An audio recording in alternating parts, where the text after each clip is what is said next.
చాలా అంటే చాలా స్పైసీగా ఉంది. సో, ఒక కళాయి తీసుకొని అందులో ఆనియన్స్ వేసుకొని, వాటితో పాటే స్వీట్ కార్న్ కూడా వేసేసుకొని, అండ్ అది మగ్గినాక కొంచెం మటన్ అంటే లైక్ మనకి ఎంత కావాలంటే అంత క్వాంటిటీలో మటన్ తీసుకొని, దాంతో పాటే సాల్ట్ అండ్ పసుపు కూడా వేసుకొని, బాగా మగ్గినాక కలుపుకొని అదే మొత్తం వాటర్ కంటెంట్ వచ్చేటట్లు లైక్ పచ్చిమిర్చి కూడా వేయాలి. మర్చిపోయాననుకోకండి.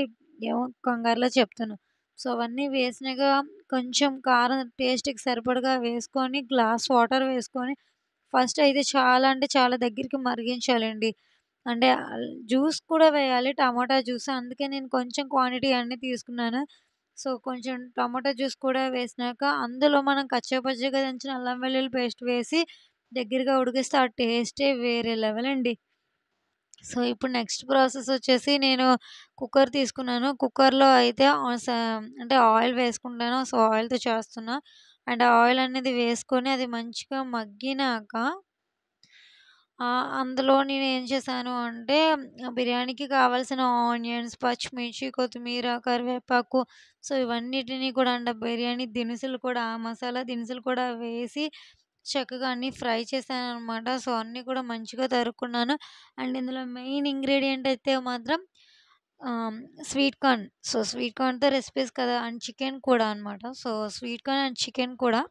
సో, ఇవంతా ప్రాసెస్ జరిగేటప్పుడు నేను నెమ్మదిగా చేసుకుంటున్నా. కాబట్టి స్పీడ్‌గా చేయలేకుండా అక్కడ కొంచెం ఏమైతే గలీజ్‌గా ఉన్నాయో క్లమ్జీనెస్ అంతా తీస్తున్నా. సో, ప్రాసెస్ అయితే చేసుకుంటాననమాట. యాజ్ యూజువల్‌గానే మనం ఆనియన్స్ వేసుకున్నాం ఆయిల్ మరిగినాక. సో, ఇలా నేను చెప్పాను కదా! ఆ ప్రాసెస్‌లోనే సాల్ట్ చికెన్ వేస్తే అంటే నాన్ వెజ్ ఏదైనా కూడా ముందు కారం వేయకుండా ముందు అదే సాల్ట్ అండ్ పసుపు 2 వేసుకొని కొంచెం మగ్గిస్తే చాలా అంటే చాలా ఈజీగా మెత్తగా పీసెస్ అనేవి నలుగుతాయనమాట. సో, అందుకనే నేను కారానికన్నా ముందు ఇవి వేస్తాను. సో, ఇలా ప్రాసెస్ అయితే జరుగుతుంది. ఇప్పుడైతే శుభ్రంగా చికెన్ అనేది మగ్గుతుంది గదా! దాంట్లోనే స్వీట్ కార్న్ అనేది కూడా నేను వేసేసుకుంటున్నాను. ఎందుకంటే కొంచెం వాటర్ కంటెంట్ అనేది దగ్గరికి అవ్వాలి గదా! అలా ప్రాసెస్ అయితే చేస్తున్నాను. సో, మీరు చూస్తున్నారు కదా ఫ్రెండ్స్ టేస్ట్ అయితే మాత్రం అదిరిపోద్దని నేను అనుకుంటున్నా. ఇందులో అయితే నేను రోట్లో దంచిన అల్లం వెల్లుల్లి పేస్ట్‌తో పాటు కొంచెం జీలకర్ర, మసాలా దినుసులు అంటే దాల్చిన చెక్క, లవంగీలు అండ్ పువ్వు ఇట్లా అన్నీ కూడా వేసి కొంచెం కచ్చా పచ్చిగా టేస్టీ కోసం అనేది ఫ్లేవర్‌నెస్ కోసం కూడా నేను అందులో వేశాను. సో, చికెన్ అనేది ఇక్కడ వాటర్ వచ్చేసినట్టు మగ్గింది కదా! సో, అందుకే మనం నేనైతే ఇక్కడ గ్లాస్ వాటర్‌తోనే చేస్తున్నా అనమాట.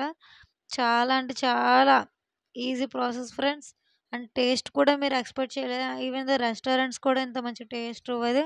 సో, మీరందరూ కూడా కంపల్సరీగా చూడండి. ట్రై